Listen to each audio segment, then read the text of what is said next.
तक घुब्बिनिया, उनके यहाँ जन्म हुआ। लेकिन जन्म हुआ, पर पूर्व जन्म के भजन का फल क्या है? देखिए, अपराध करने पर यदि भक्त को भी वैसा दंड मिलता है और संसारी को भी वैसा दंड मिलता है, तो भक्ति का लाभ क्या हुआ?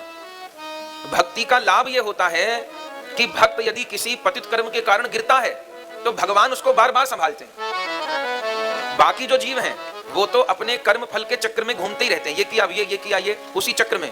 पर जो वैष्णव है, जो आश्रित है, उसको भगवान बार बार संभालते हैं। गुरु शरणागति का फल क्या है? हमने गुरु शरणागति की और भजन में लग गए। 100 मील का रास्ता था, इस जन्म में केवल 5 मील चल पाए, तो पूरा तो भी किया नहीं, बहुत बाकी है। लाभ क्या होगा?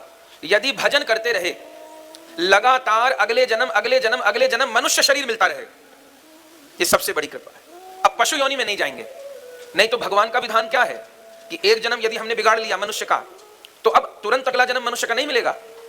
पहले तो नरक में जाके जो पाप हैं वो संतुलित होंगे, और उसके बाद फिर 84 लाख योनियों में एक बार चक्कर लगाना पड़ेगा, और फिर 84 लाख योनि के बाद एक बार मनुष्य बनाया जाएगा, और फिर अवसर दिया जाएगा। और फिर भजन मार्ग में नहीं लगे तो फिर वही परिणाम, पहले नरक में जाकर के पाप बैलेंस होंगे और फिर 84 लाख योनि में चक्कर। लेकिन भगवत शरणागत हो गए, गुरु शरणागत हो गए, साधन में लग गए, तो क्या है?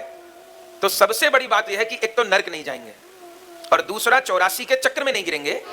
साधना तो करनी पड़ेगी। अच्छा, गलती की तो क्या होगा? गलती की तो दंड मिलेगा, पर वो दंड नरक की यातना के रूप में नहीं मिलेगा, शारीरिक व्याधि के रूप में मिलेगा, धन की हानि के रूप में मिलेगा, या समाज में तिरस्कार के रूप में मिलेगा, या अन्य किसी शारीरिक आर्थिक मानसिक कष्ट के द्वारा मिलेगा।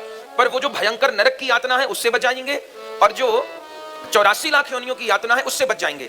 लगातार प्रभु हमको मनुष्य देह देते रहेंगे। कब तक देते रहेंगे? जब तक हम वो पूरा रास्ता तय नहीं कर लेते। ये बहुत बड़ी कृपा है। तो गुरु जी की सेवा की, ये ब्राह्मण शरीर से अब अपराध हुआ, अगले जन्म में